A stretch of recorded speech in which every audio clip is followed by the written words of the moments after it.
A millionaire decided to use advanced physics to humiliate a simple employee in front of everyone. He was certain she would be embarrassed, but what happened left the room in shock. In just a few minutes, that woman showed something no one in that auditorium expected to see. And the truth behind her intelligence completely changed the course of that meeting.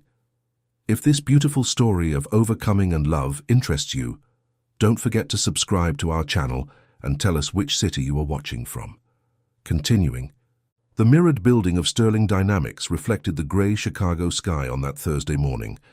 23 stories of glass and steel rose imposingly on Michigan Avenue, a monument to the corporate success that Richard Sterling had built over 15 years.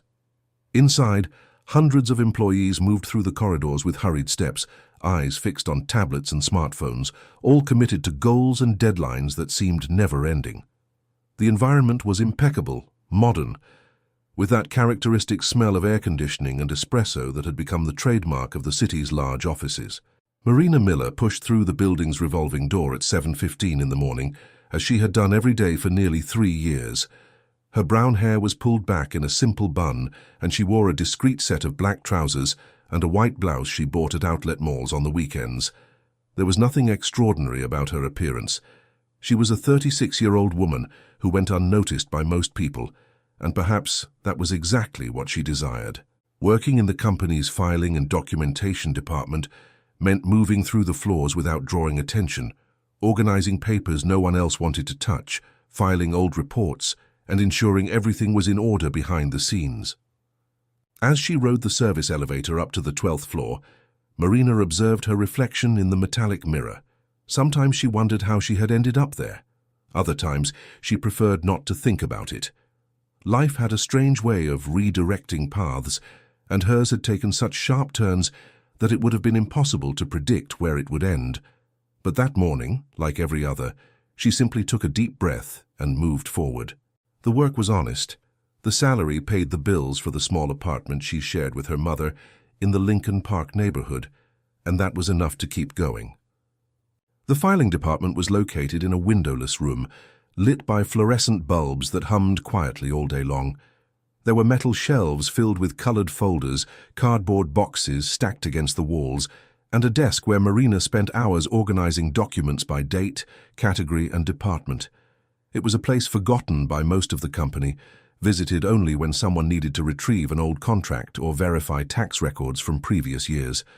To many, it was a tedious and unimportant job. To Marina, it was a silent refuge where she could stay busy without needing to interact too much with others. While separating the documents that needed to be sent to different departments that morning, she heard the animated voice of Chloe, the only colleague who shared the space with her. Chloe was an expansive woman who loved to talk about everything and everyone, and she had that natural ability to turn any subject into a long narrative full of details. "There's a special meeting in the auditorium today, did you know?" Chloe asked while organizing a stack of contracts. "Mr. Sterling is going to present that new technology project he's been talking about for weeks. They say it's genius stuff, you know.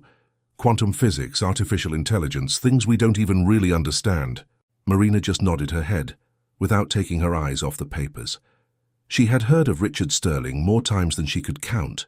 He was the type of businessman who made a point of being seen, heard, and admired.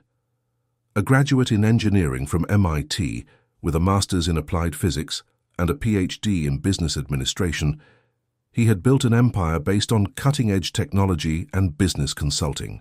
He took pride in displaying his diplomas on the walls of the executive suite, and often cited complex theories during meetings, just to remind everyone that he was on a different intellectual level.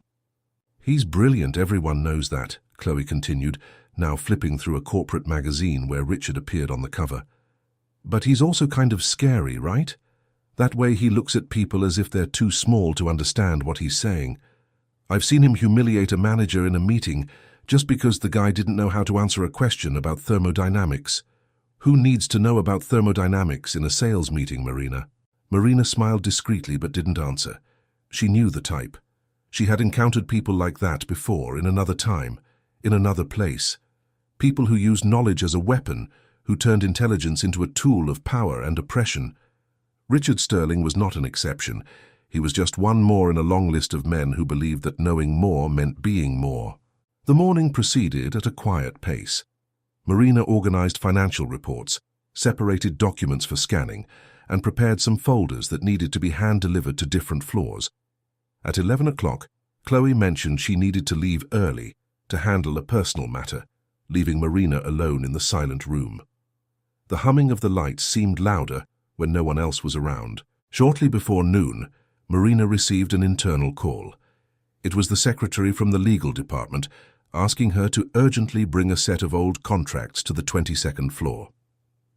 Richard Sterling's special meeting was set for 2 in the afternoon in the main auditorium, and some technical documents would be needed for the presentation. Marina took down the message, located the requested folders, and organized them carefully in a cardboard box. As she rode the elevator to the 22nd floor, she watched the illuminated numbers changing on the panel. That floor was executive territory, home to high-level meeting rooms, the corporate auditorium, and the directors' offices. Marina rarely needed to go there, and when she did, she made sure to be quick and discreet, deliver the documents, get the confirmation, and go back to filing. Nothing more. Upon exiting the elevator, she was greeted by a wide corridor with marble floors, white walls decorated with abstract paintings, and soft lighting that created a sophisticated atmosphere. She headed to the legal department reception, handed the box to the secretary, and was about to head back when she heard voices coming from the auditorium next door. The door was ajar, and Marina noticed that the meeting hadn't started yet. Some executives were standing and talking, holding coffee cups while technicians adjusted projection equipment. She should have left at that moment. She should have gone back to the elevator and returned to the 12th floor where no one would bother her. But something made her hesitate. Perhaps it was curiosity, or perhaps it was just the desire to see up close that world from which she had been removed so long ago. Marina peeked through the half-open door and saw the auditorium slowly filling up. Upholstered chairs arranged in rows, a giant screen on the front wall, and in the center a massive whiteboard awaiting the equations and graphs that Richard Sterling loved to display so much. The legal secretary returned at that moment, bringing an additional folder she had forgotten to mention earlier. She asked Marina to take that document into the auditorium as well, as it would be needed during the presentation. Marina accepted the folder, walked to the auditorium door, and entered discreetly through the side. The room was already almost full.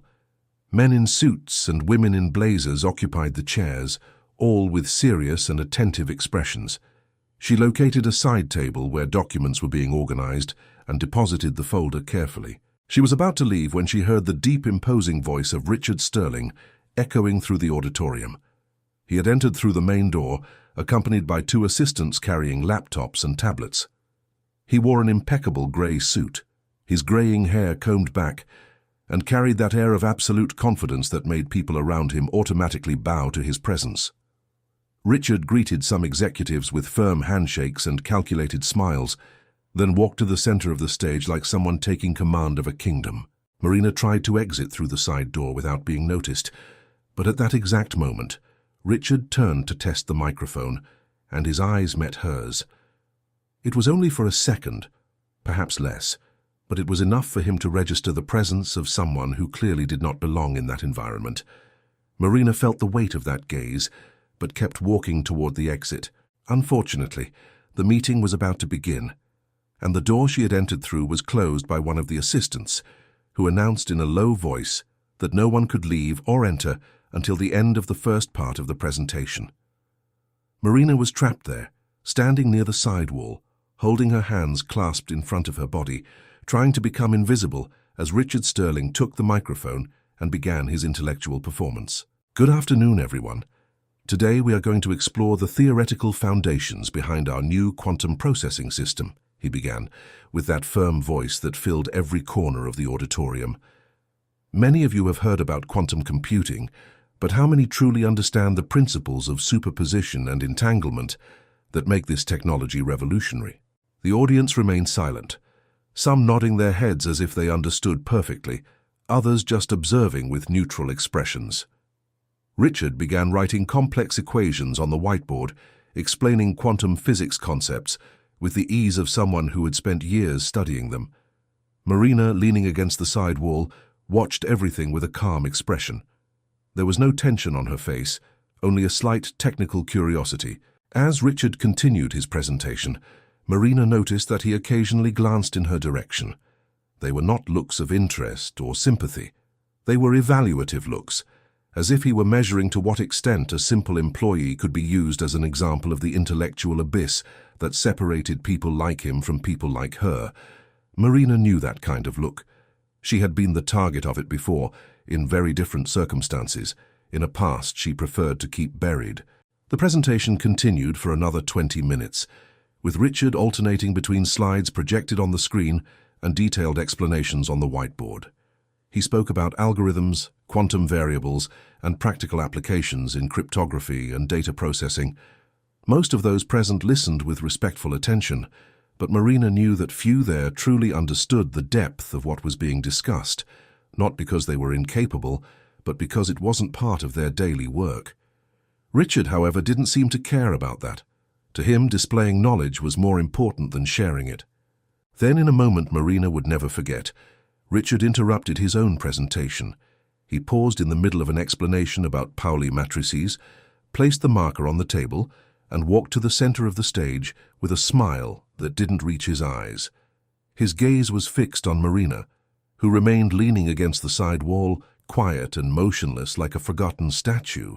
"I notice we have an unexpected visitor today," Richard said, pointing discreetly in her direction. The audience turned to look, and Marina felt dozens of pairs of eyes fixating on her discreet figure. Some executives frowned, confused about who this woman was and why she was there. Others were already starting to smile in anticipation, as if they sensed something interesting was about to happen. Marina didn't move.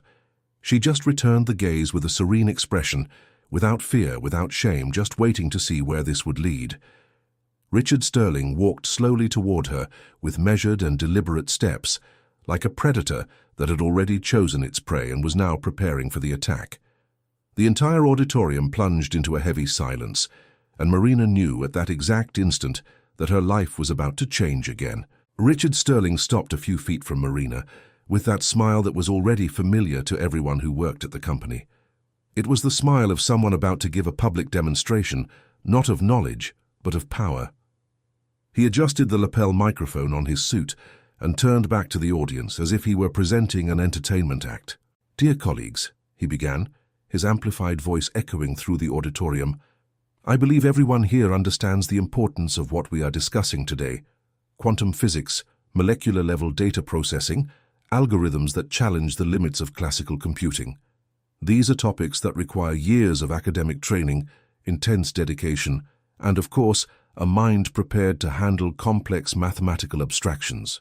He made a calculated pause, letting his words settle in the room. Some executives nodded their heads, agreeing automatically. Marina remained motionless, hands crossed in front of her body, observing Richard with a neutral expression. She already knew exactly where this was going. "As it happens, not everyone has had the privilege of receiving this training," Richard continued, now walking slowly around Marina, as if he were examining a curious object.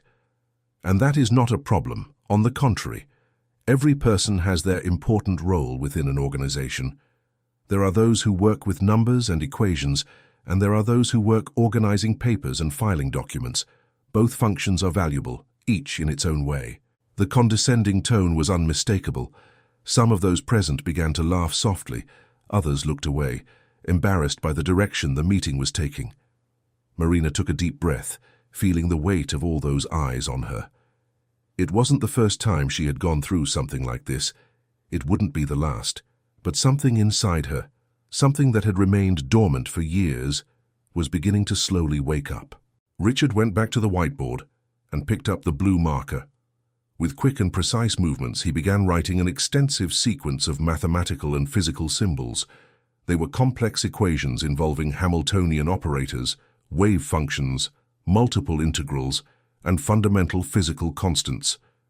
With each line written, he briefly explained the meaning of those terms, but always with that air of someone who was simplifying something impossible for ordinary minds to comprehend.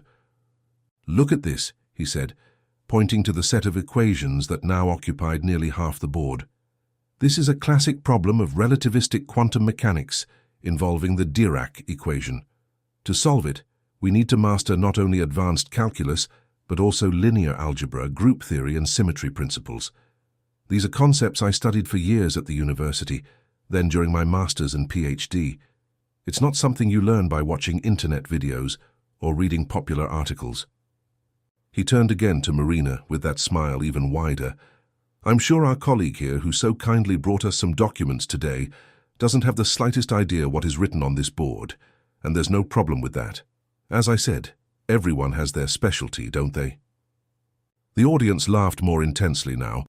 Some executives who had previously seemed uncomfortable now allowed themselves to smile openly, enjoying the spectacle Richard had created. Marina remained standing in the same place, but something had changed in her expression. It wasn't anger, it wasn't fear. It was something more subtle, a silent determination that began to manifest in the dark eyes that were now observing the board with renewed attention. "But you know what?" Richard said, approaching Marina again and extending the marker toward her. "I'm going to give you an opportunity. How about trying to interpret what is written there? You don't need to solve it, of course. Just tell me what you think these equations represent. Let's see how far common sense can take us." The silence that settled over the auditorium was as heavy as lead. Everyone awaited Marina's reaction, some expecting her to simply refuse and leave the room, others secretly hoping the humiliation would end soon.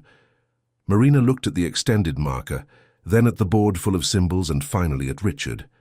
For a few interminable seconds, no one moved.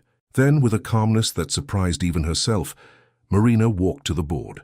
She took the marker from Richard's hand without saying a word, and began to carefully observe each line, each symbol, each mathematical relationship written there. Richard took a few steps back, crossing his arms with that expression of someone who already expected the result and was just enjoying the show. Marina lightly touched her chin, analyzing the structure of the problem. Her eyes scanned the equations with a speed that caught the attention of some present. It wasn't the lost look of someone who understood nothing. It was the focused look of someone processing information, identifying patterns, recognizing familiar structures. After about a minute of absolute silence, Marina picked up the eraser and cleared a small section of the board. Some executives whispered in surprise. Richard frowned but kept his confident smile. Marina then began to write. Her handwriting was clean and precise. The first lines she put on the board were algebraic simplifications that reduced the apparent complexity of the original equations. The entire auditorium watched in silence. Some leaned forward in their chairs, trying to understand what was happening. Marina continued writing, now with faster and more confident movements. She applied a coordinate transformation that Richard had considered too obvious to mention, but which was fundamental to solving the problem elegantly. Next, she used a symmetry property that allowed for the cancellation of apparently complicated terms. Richard was no longer smiling.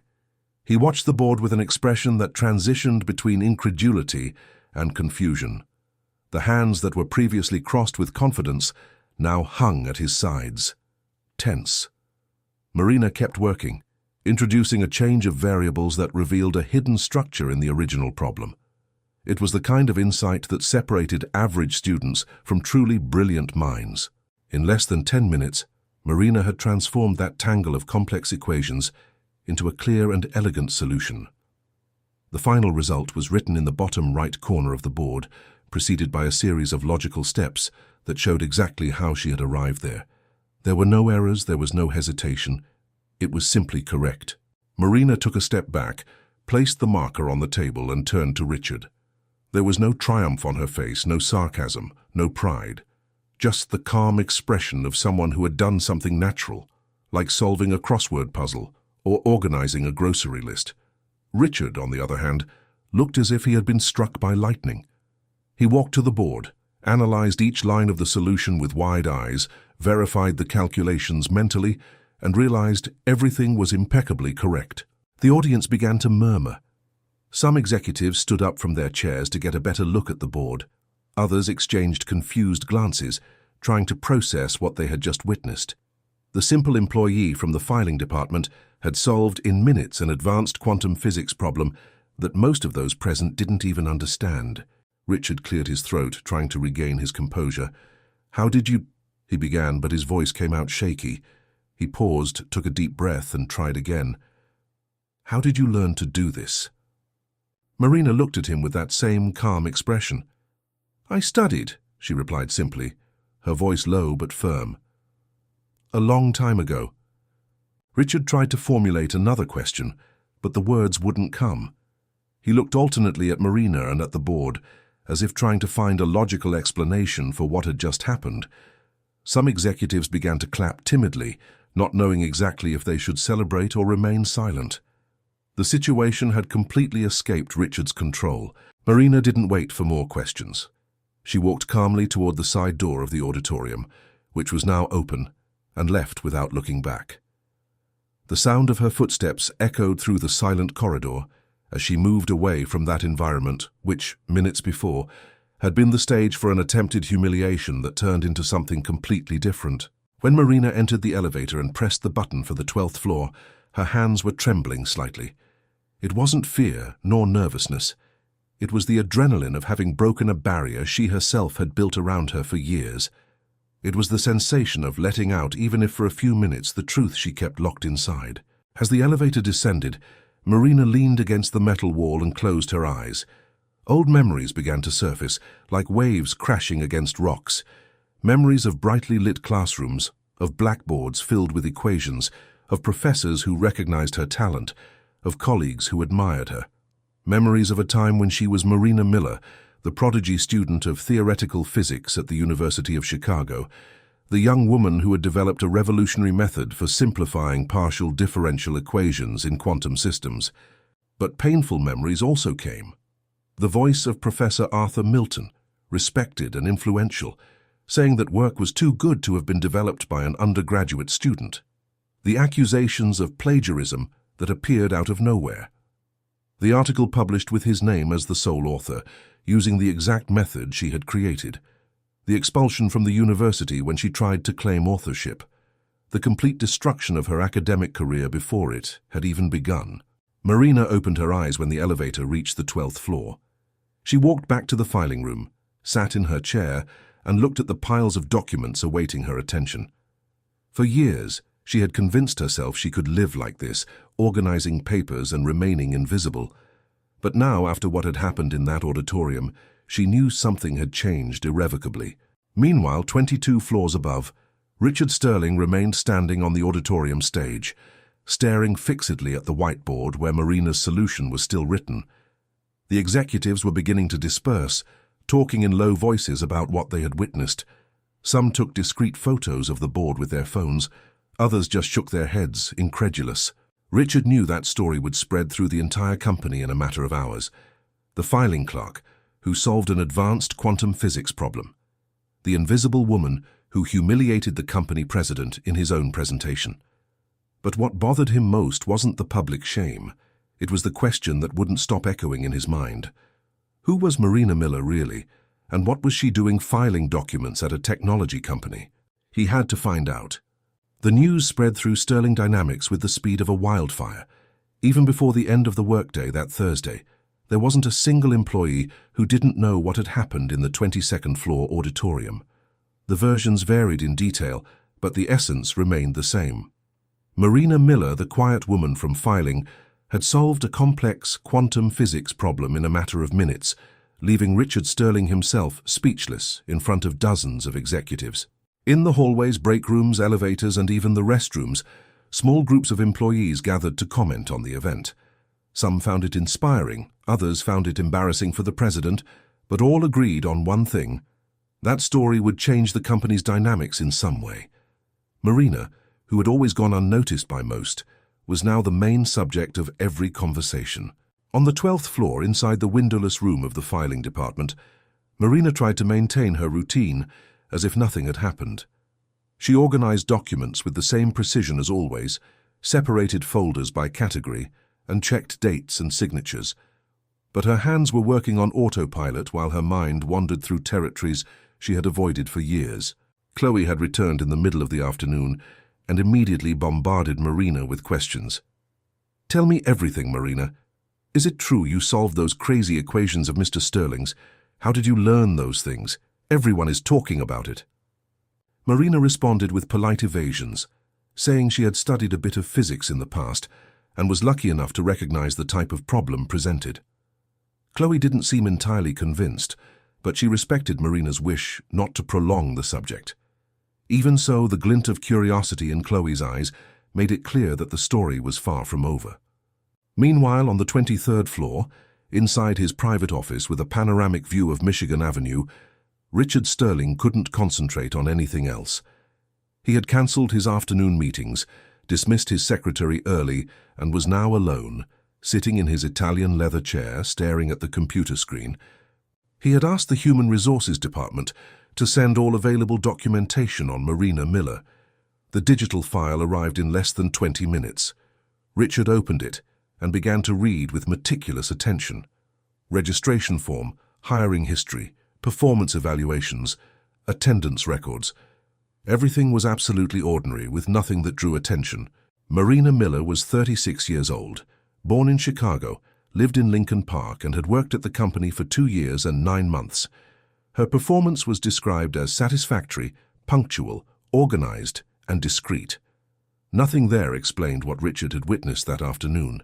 He kept searching, opening attached documents, until he found a scanned copy of the resume Marina had submitted when she applied for the job. The resume was simple and direct. High school diploma, some technical courses in basic IT and administration, previous experience in similar roles, always in low-level administrative positions. Richard frowned. That made no sense. The woman who had solved that problem on the board was not someone with basic training and technical courses. She was someone with a deep knowledge of advanced theoretical physics. Richard picked up the internal phone and called Sarah Montgomery, the HR director. She answered on the second ring. "Sarah, I need you to do a full background check on Marina Miller from the filing department. I want to know everything.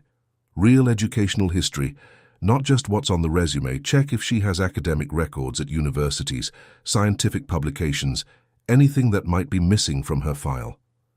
Sarah seemed surprised but didn't question him. "Of course, Mr. Sterling, I'll see to that immediately.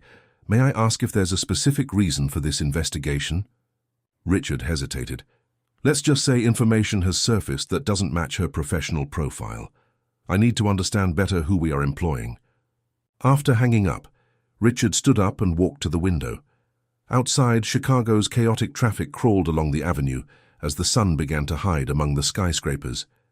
He couldn't get the image of Marina writing those equations with such naturalness out of his head. The way she had identified the hidden symmetry, the elegant variable transformation, the flawless final solution. That wasn't the work of someone who simply read a few articles or watched educational videos. It was the work of a trained, disciplined, brilliant mind. And Richard Sterling, despite all his arrogance, recognized genuine talent when he saw it. What disturbed him wasn't just being surprised. It was the fact that someone with that level of knowledge was working in such a low-level function, hidden in a forgotten department of the company. There was a story there, and he was determined to find it. That night, Marina returned home carrying the weight of a day that had changed everything. The small apartment she shared with her mother was in an old building in Lincoln Park, with a noisy elevator and narrow corridors. When she opened the door, she was greeted by the familiar smell of beans cooking on the stove. Mrs. Cecilia, her mother, was in the kitchen preparing dinner with the same dedication as always. "Sweetie, I'm glad you're home," Cecilia said, turning around with a tired but affectionate smile. "I was worried. You look different today. Did something happen?"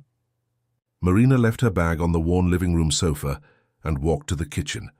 For a moment she considered telling her mother everything, but then she realized she wouldn't even know where to start, how to explain that she had broken years of self-imposed silence, how to describe the feeling of having returned, even if for a few minutes, to the world that had been torn away from her. "It was just a different day at work, Mom," Marina replied, forcing a smile. "Nothing much." Cecilia observed her with that maternal look that can see beyond words. "Marina, you know you can talk to me about anything, right? I know you keep a lot inside, but sometimes it's good to share the weight." Marina nodded, kissed her mother on the cheek and went to her room. The space was small but organized, with a single bed, a simple wardrobe and a desk where Marina kept her books. Books that no one else knew existed. Books on quantum physics, statistical mechanics, field theory, advanced mathematics. Books she continued to study in secret, alone, during the early hours when sleep wouldn't come. She sat on the bed and opened the nightstand drawer. Inside, carefully kept in a plastic folder, was a set of documents yellowed by time. Certificates of participation in physics Olympiads during high school. Acceptance letter to the University of Chicago for the physics program. Records of excellent grades during the first years of undergraduate study, and at the bottom of the folder, a printed scientific article published nearly 10 years ago in the American Journal of Physics, with Professor Arthur Milton's name as the sole author. Marina ran her fingers over the title of the article. Variational Simplification Method for Non-Linear Quantum Systems. Every word of that text had been written by her. Every equation, every proof, every conclusion. Months of dedicated work, sleepless nights, the excitement of having discovered something truly new and important. And then, the betrayal. She still remembered the afternoon she showed the completed work to Professor Arthur. He was respected, well-connected, and had ties to the country's main scientific journals. Marina trusted him as her advisor. When he suggested he could help her publish the article, she was immensely grateful. She passed over all the digital files, handed over the original notes, and explained every detail of the method she had developed. 3 months later, the article was published with only Arthur Milton's name. When Marina confronted him, he denied everything. He said the work was an extension of research he had been developing for years, and that Marina, as an undergraduate, could not have created something so sophisticated on her own. When she insisted and threatened to report him publicly, he formally accused her of plagiarism, claiming she had tried to steal his work. The word of a renowned professor against that of a student in her early 20s. The result was predictable. Marina was expelled from the university, lost all her scholarships, and had her academic reputation destroyed. She tried to appeal, tried to find lawyers who would take the case, tried to gather evidence. But she had no financial resources, no connections, no power. For years, Marina carried that injustice like an open wound that never fully healed. She tried to start over at other universities, but the story always caught up with her. She tried for jobs in labs and research institutes, but no one wanted to hire someone with that background. Eventually, she gave up. She accepted simple jobs, administrative work, roles that required no more than organization and punctuality.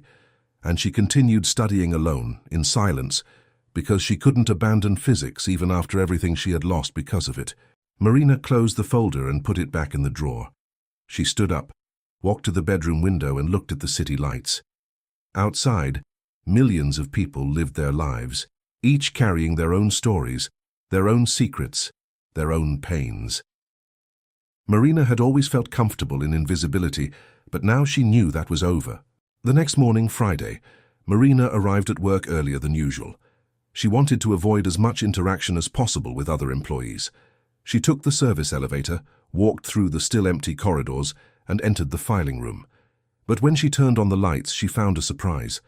On her desk, there was a white envelope with her name handwritten in elegant letters. Marina opened the envelope carefully. Inside was a short, direct note. The handwriting was firm and masculine. "We need to talk. Please come to my office today at 10 o'clock. It was signed simply with the initials R.S. Richard Sterling wanted to see her in person. Marina felt her heart race. It wasn't fear, but a mix of anxiety and anticipation. She knew that meeting was inevitable. She put the note in her bag, sat in her chair, and tried to concentrate on work. But her eyes kept drifting back to the clock on the wall. Meanwhile, on the 23rd floor, Richard had been in his office since 7 in the morning. Sarah Montgomery had sent a preliminary report during the night. Richard read every line with increasing attention. The investigation had revealed that Marina Miller indeed had a link with the University of Chicago between the years 2006 and 2010. She studied physics with exceptional grades during the first 3 years, but in her 4th year, she was dismissed from the university for disciplinary issues related to academic plagiarism accusations. Richard frowned. Plagiarism? That didn't make sense. The woman who had solved that problem on the board was not someone who needed to plagiarize the work of others. He picked up the phone and called Sarah again. "I need more details on this plagiarism accusation. Who accused her? What was the work involved? What happened afterward?" Sarah promised to investigate further, but warned that such old records could be difficult to find. Richard insisted. He needed to understand the whole story before talking to Marina. The hours passed slowly for both. Marina tried to keep her hands busy with documents, but her mind was completely focused on the approaching meeting. Richard reviewed the few available facts, trying to assemble the puzzle of who this woman really was, who had appeared in his life so unexpectedly. When the clock struck 9:50, Marina stood up, smoothed her white blouse, and walked to the elevator. She went up to the 23rd floor with her heart pounding in her chest. She knew that by crossing the door of that office, there would be no turning back. The truth hidden for so long was about to emerge. Richard's secretary, a middle-aged woman named Beatrice, looked up when Marina stepped out of the elevator. There was something different in the way she observed her that morning. It was no longer the indifferent look reserved for employees from lower departments. It was a look of genuine curiosity, almost respect. The story had truly spread to every corner of the company. "Good morning, Mr. Sterling is expecting you," Beatrice said, pointing to the dark wood door that led to the main office. "You may go in." Marina thanked her with a nod and walked to the door. She took a deep breath before knocking 3 times. Richard's deep voice came from inside, inviting her in. When she opened the door, she was greeted by an environment that combined discreet luxury with corporate functionality. Shelves filled with technical books, a mahogany executive desk, massive windows overlooking the city, and in the center of it all, Richard Sterling standing by the desk with his hands in his trouser pockets. He wasn't wearing his full suit that morning. He had taken off his jacket and wore only a white shirt with sleeves rolled up to his elbows. His posture was different from the arrogance displayed in the auditorium. There was something more contained, more thoughtful in his expression. "Marina, thank you for coming," he said, gesturing for her to sit in one of the leather armchairs in front of the desk. "Please, make yourself comfortable." Marina sat down, keeping her hands crossed in her lap. Richard walked to the opposite chair and also sat down, but not behind the desk. He sat in the armchair next to Marina, eliminating that physical barrier that normally reinforced hierarchies. It was a subtle but significant gesture. For a few seconds, neither spoke. The silence was heavy but not uncomfortable. It was the kind of silence that precedes important conversations, those moments when both parties know that what will be said will change everything. Finally, Richard began. "I spent the whole night thinking about what happened yesterday. I couldn't stop wondering how a filing clerk could solve a problem that most of the engineers and physicists in my company couldn't even begin to approach." Marina watched him with that same calm expression she had shown in the auditorium. She said nothing, just waited. Richard continued. "I asked the HR department to investigate your background. I found out you studied at UChicago in the physics program. I found out you were dismissed from the university for issues related to academic plagiarism." He paused, observing her reaction. "But I confess that after seeing what you did yesterday, I can't believe someone with that level of understanding would need to plagiarize the work of others." Marina felt something move inside her chest. It was a mixture of relief and pain. For years, no one had questioned that official version of the story. Everyone simply accepted she was guilty, that she had tried to misappropriate work that wasn't hers. And now, here was someone saying, perhaps for the first time, that it didn't make sense. "You're right," Marina said, her voice low but firm. "I didn't plagiarize anyone. Exactly the opposite happened." Richard leaned forward slightly, attentive to every word. "Can you tell me what really happened?" Marina closed her eyes for a moment, gathering strength. Then she began to speak. She told him about how she had always been passionate about physics since she was a child, about how she won medals in science Olympiads in high school, about how she was accepted into the University of Chicago with one of the highest entrance scores. She spoke about her early years as an undergraduate, how she dedicated herself entirely to her studies while working part-time to help pay the bills at home. Richard listened in absolute silence without interrupting. Marina continued, now reaching the most difficult part of the story. In my third year of college, I started working on an independent research project. It was something that fascinated me, a new method of simplifying differential equations in non-linear quantum systems. I worked on it for months, alone, using the university labs in the early hours when no one else was around. She paused, looking at her own hands. When I finally got consistent results, I was so excited I wanted to share it with someone. My advisor at the time was Professor Arthur Milton. He had a solid reputation, many publications, and connections with the top scientific journals in the country. I trusted him completely. Marina felt her throat tighten, but she forced herself to continue. I showed him everything. All my notes, all the calculations, all the proofs. He was impressed. He said the work had a lot of potential. He offered to help me publish, saying that with his name as a co-author, the article would have more credibility and a better chance of being accepted by a good journal. I accepted. I passed all the files to him. Richard was starting to see where the story was going, and his expression darkened gradually. And what happened? Marina took a deep breath. 3 months later, the article was published in the American Journal of Physics, with only his name. When I confronted him, he denied everything. He said the method was his, that I didn't have the intellectual capacity to develop something so sophisticated that I had probably plagiarized his preliminary work and was trying to claim authorship. She paused, feeling that old pain return with force. He formally accused me of plagiarism. He used all his influence to destroy me academically, and it worked. "You were expelled," Richard said, more as a statement than a question. Marina nodded. "I lost everything. The scholarship, the reputation, the career I was building. I tried to fight, tried to prove the work was mine. But he had power, he had connections, he had credibility. And I was just a poor student trying to accuse a renowned professor. No one believed me." The silence that followed was heavy. Richard stood up and walked to the window, looking at the city outside. Marina remained seated, feeling strangely light after finally saying those words out loud. "Do you still have the original notes?" Richard asked without turning around. "The proofs, the drafts, anything that proves the work was yours?" Marina hesitated. "I have some things. Old notes, preliminary calculations, earlier versions of the method. But I don't know if it would be enough after all this time." Richard turned around, and there was something different in his eyes. It was no longer the arrogance of the powerful businessman. It was something more human, perhaps even a touch of guilt. "Marina, what I did yesterday in the auditorium was despicable. I tried to humiliate you publicly just to demonstrate power, and it ended up revealing that you are probably the most brilliant person in this entire company, including myself."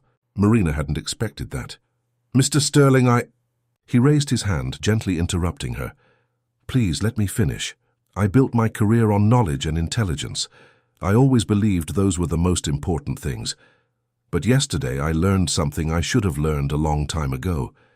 Intelligence without humility is just arrogance, and knowledge without empathy is just a tool for oppression." Marina observed him, surprised by the sincerity of those words. Richard walked back and sat in the armchair again. "What happened to you was an injustice, and while I can't change the past, perhaps I can help correct at least part of the damage." "How?" Marina asked, her voice laden with contained emotion. Richard thought for a moment. "I have connections in the academic world. I know people at UChicago, at other universities, at research institutes. If you truly have evidence that the work was yours, I can help you reopen the case. It won't be easy, and it will take time, but I have enough resources and influence to at least ensure your story is heard." Marina felt tears forming in her eyes, but she blinked quickly to hold them back.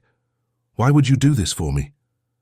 Richard smiled, but it was a sad smile without the arrogant glint from before.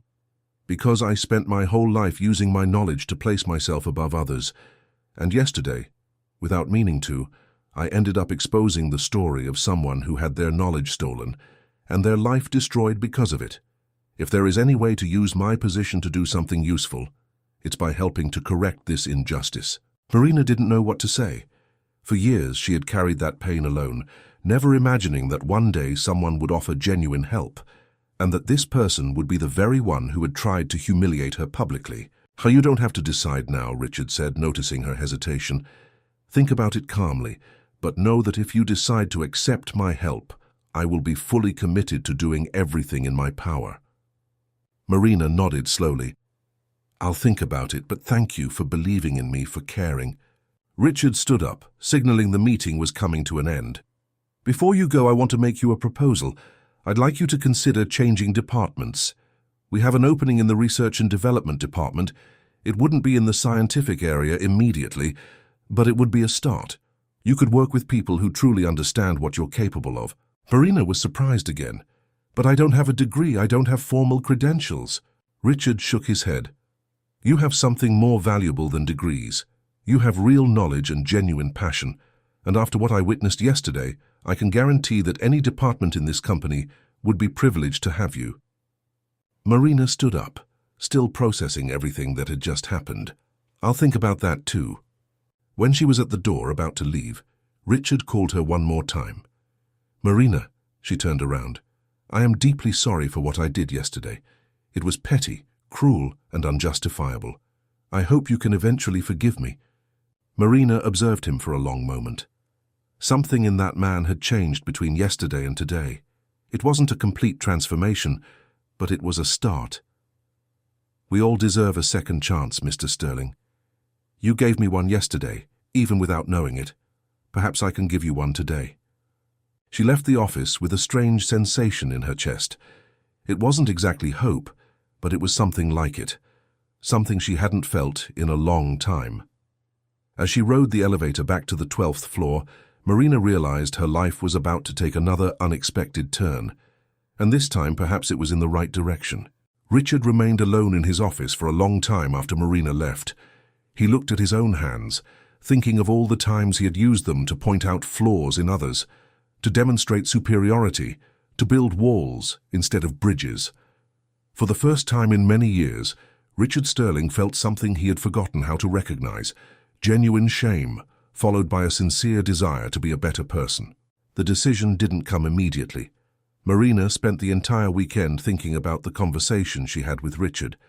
Sitting on the small living room sofa, while her mother watched the 9 o'clock news, she flipped through the old documents she had kept for years.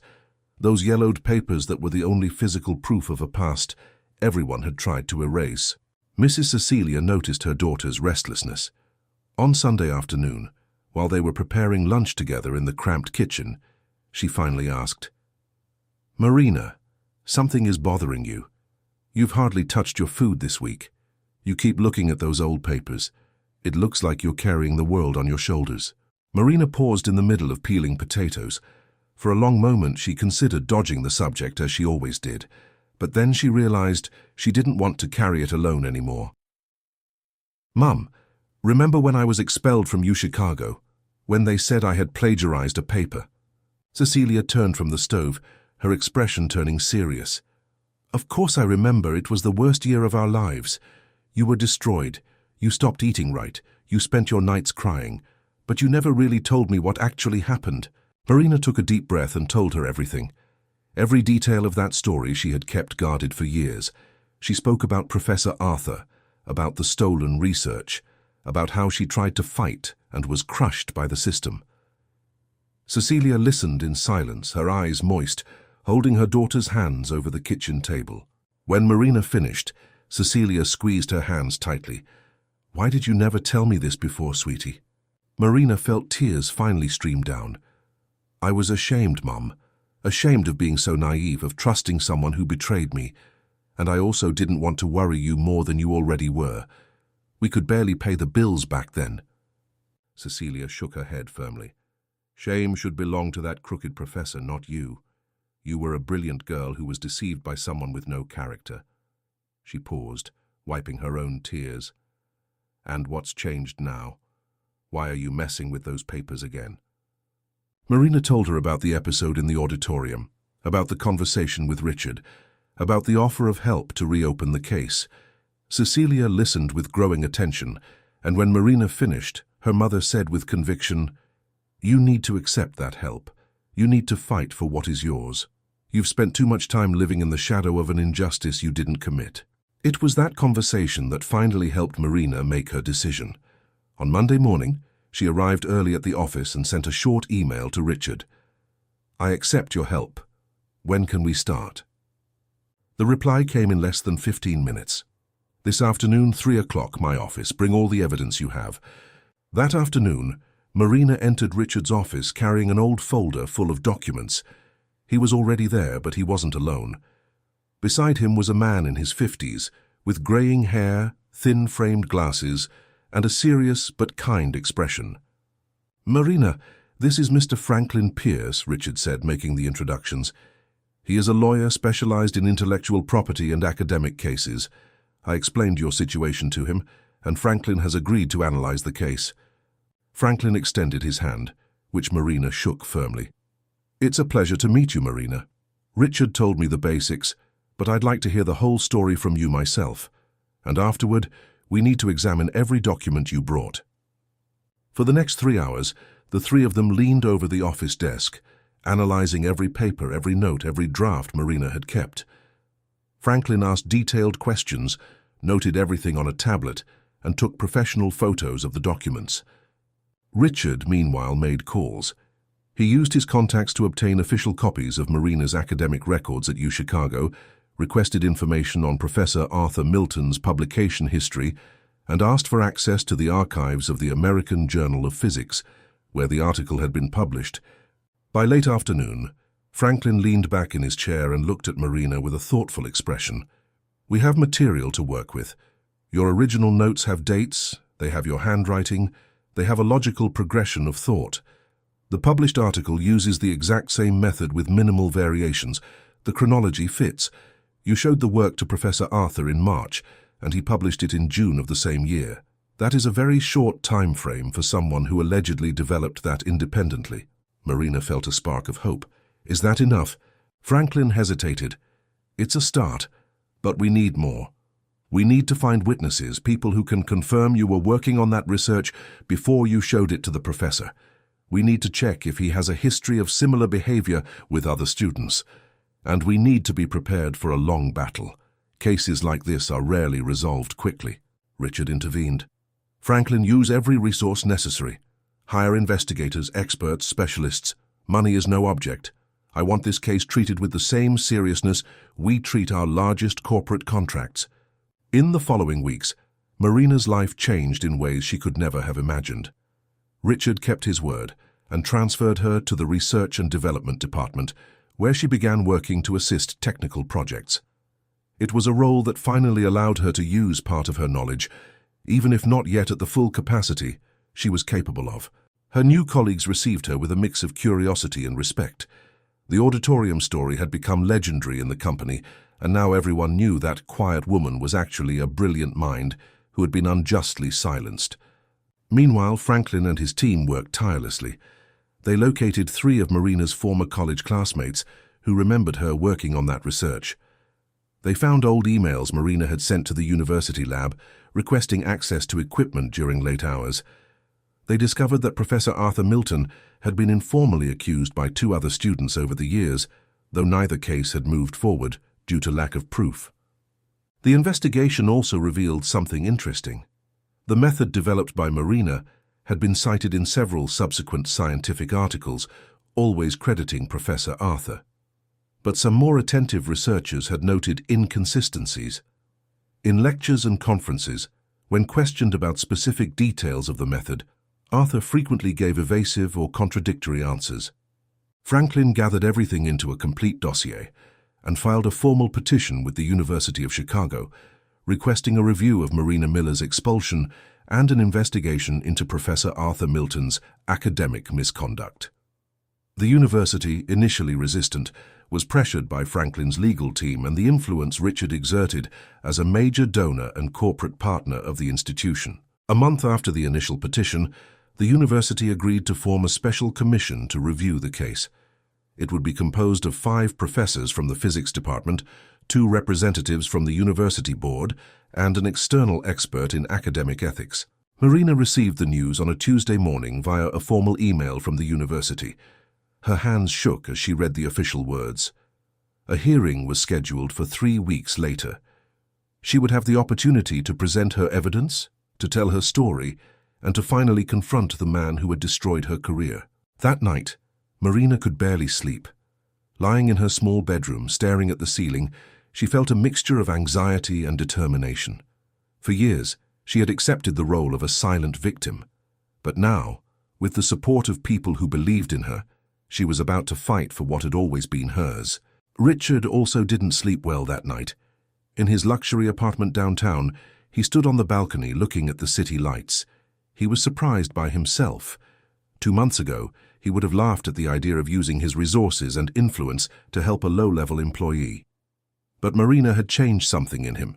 She had shown that the true value of people was not in their positions or titles, but in their integrity and genuine knowledge. He thought of the approaching hearing. He would be there by Marina's side, not as a powerful businessman trying to impress, but as someone who had finally learned that using power to correct injustices was much more valuable than using it to inflate his own ego. The days leading up to the hearing were intense. Franklin prepared Marina for every possible question, every possible argument Professor Arthur's defense might present.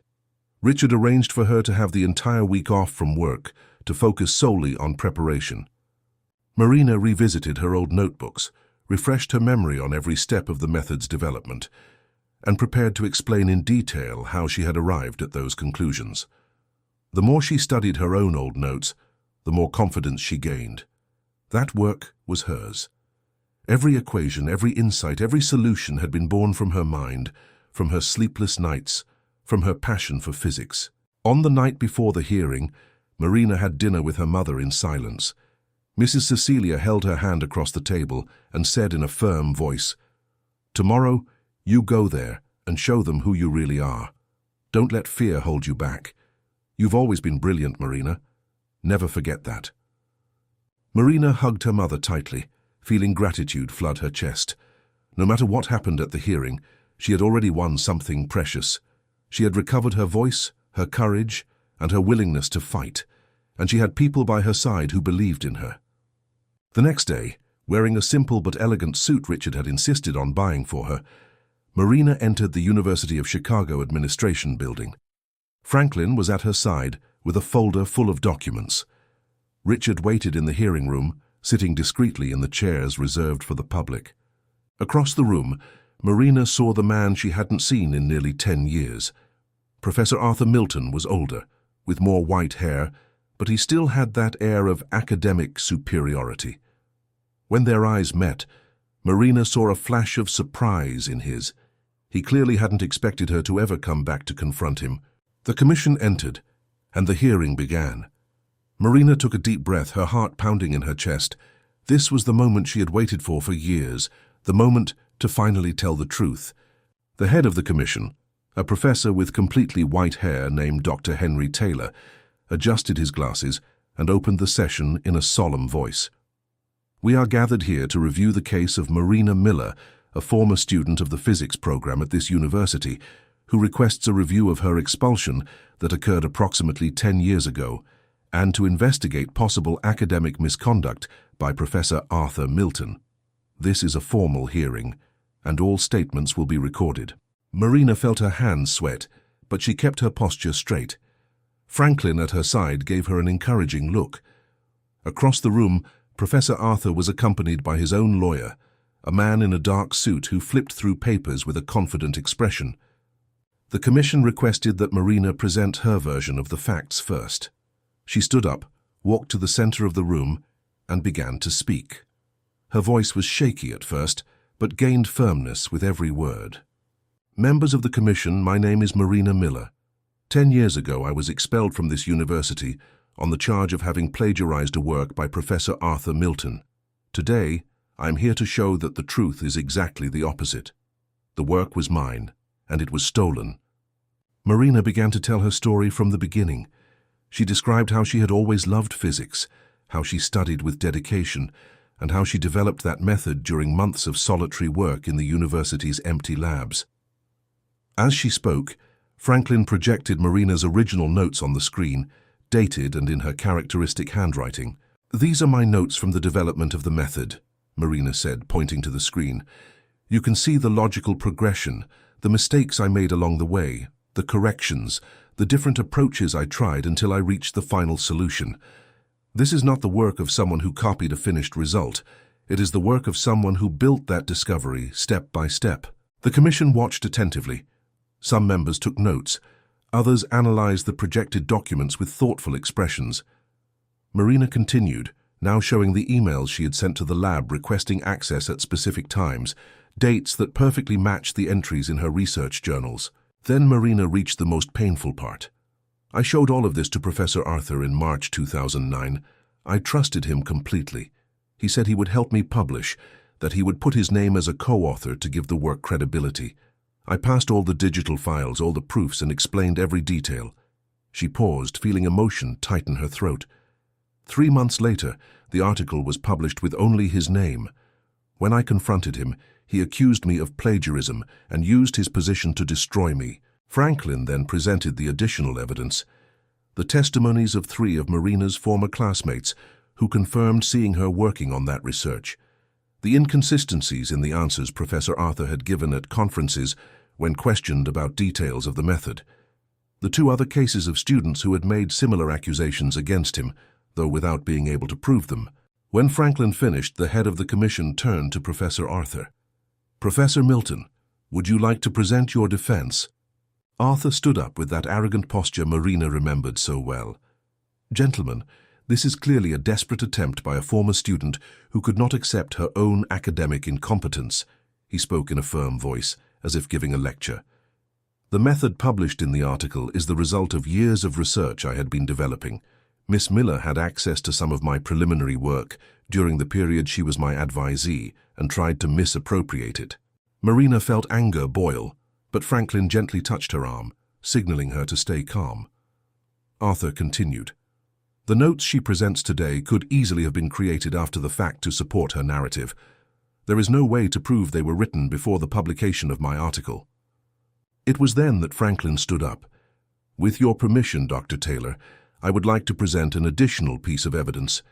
He opened his laptop and connected it to the projector. "We obtained access to the original files submitted to the American Journal of Physics.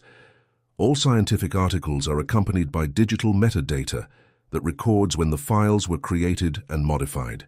The screen showed technical information that made several commission members lean forward. Franklin explained. "The article file was created on March 28, 2009.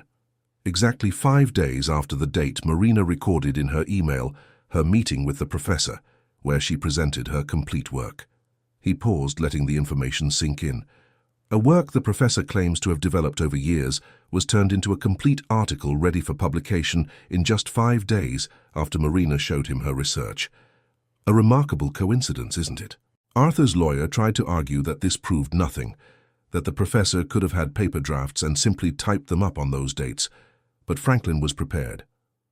"We also requested access to the physical drafts the professor claims to have. Curiously, none were found in his personal archives or the department records." The room fell into a heavy silence. Arthur, who moments before seemed confident, now had a red face and beads of sweat on his forehead. His lawyer whispered something in his ear, but the professor ignored him, staring fixedly at Marina with a mix of anger and fear. Franklin then delivered the final blow. "We asked 3 independent experts in quantum physics to analyze both Marina's notes and the published article. All 3 confirmed that the notes clearly show the process of developing the method, including typical errors of original research, while the published article is a polished and finalized version of the same work. Furthermore, the experts identified that certain explanations in the article use terminology and pedagogical approaches identical to those Marina used in her personal notes." One of the commission members, a theoretical physics professor named Dr. Christine Anderson, asked a direct question. "Professor Arthur, could you explain to us, in technical detail, how you specifically arrived at the variable transformation that is the core of the method presented in the article?" Arthur hesitated. "It is a complex technical matter that requires adequate time to—" Dr. Anderson interrupted. "Professor, with all due respect, this is your area of expertise and the article was published 10 years ago. Surely you must remember how you developed the central aspect of your own work." Arthur tried to formulate an answer, but the words came out disjointed and contradictory. The more he tried to explain, the more evident it became that he did not deeply understand the method he claimed to have created. Marina, watching this, felt a mixture of sadness and validation. For years she had carried the doubt planted by that man. Was she really good enough? Did she deserve to be in that academic environment? Now she saw clearly that the incompetence was on the other side. The commission requested a 30-minute break to deliberate. Marina left the room with Franklin and found Richard waiting in the corridor. He approached and said softly, "You were incredible in there. No matter what they decide, you've already proven your worth." Marina smiled, feeling tears of relief begin to form. "Thank you for everything. Without you, I never would have had the courage to do this." When the 30 minutes were up, everyone returned to the room. The head of the commission, Dr. Taylor, stood up with a solemn expression. After careful analysis of all the evidence presented, this commission has reached the following conclusion. It has been convincingly demonstrated that the work in question was originally developed by Marina Miller, and that Professor Arthur Milton improperly misappropriated that research. Marina felt her legs weaken. Franklin held her arm to steady her. Dr. Taylor continued, "Marina Miller's expulsion is considered unjust and will be annulled from all university records. Her academic history will be restored with the due honors. Furthermore, Professor Arthur Milton will be suspended from his duties while the university board decides on the appropriate disciplinary measures, which may include the retraction of the published article and possible dismissal." Marina could not hold back the tears. They were not tears of sadness, but of liberation. 10 years of pain, of unjustified shame, of wasted talent, finally found recognition. Franklin hugged her. Richard approached with his eyes shining with emotion. On the other side of the room, Arthur Milton was pale, being led out by his lawyer.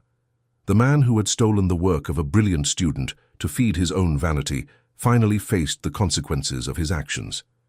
In the weeks that followed, Marina's story gained coverage far beyond the walls of UChicago. Newspapers published articles about the young physicist who had been wronged and finally obtained justice. The American Journal of Physics published a formal retraction of the article, recognizing Marina as the true author of the method. More important than public recognition, however, was the internal transformation Marina experienced. The university offered her the opportunity to resume her studies, complete her degree, and enter directly into a graduate program. Marina accepted but negotiated to do so part-time, keeping her new job in the Research and Development Department at Sterling Dynamics. Richard also changed. The experience of witnessing Marina's fight for justice transformed him deeply.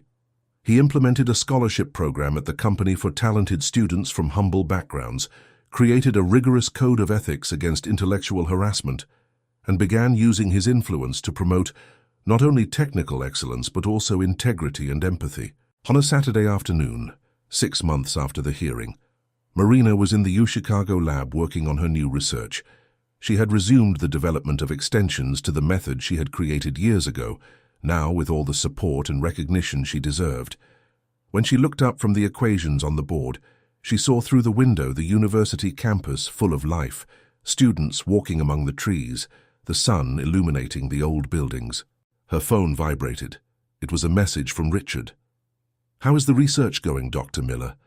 She smiled at reading that title she now used not out of arrogance, but out of genuine respect for her knowledge.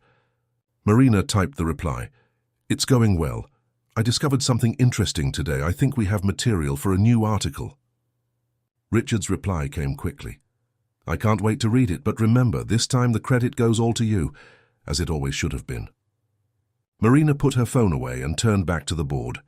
She picked up the marker and continued writing the equations that danced in her mind. For the first time in many years, she felt complete. Not because she had won a battle or proven her value to others, but because she had finally recovered something much more precious. She had recovered herself, her voice, her right to exist fully in the world she had always loved. The woman who was once humiliated in a corporate auditorium had transformed into the brilliant scientist she was always destined to be.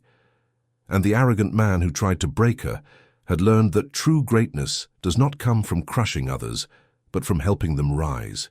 As the sun set over Chicago, painting the sky in shades of orange and purple, Marina wrote the last equation of the sequence and took a step back to admire the work. It was beautiful. It was hers. And this time, no one could take it from her. Dear listeners, we hope the story of Marina and Richard has deeply touched your hearts. If you were moved by this journey of injustice, courage, and redemption, leave your like, subscribe to the channel, and tell us in the comments which moment marked you the most. Was it the humiliation in the auditorium?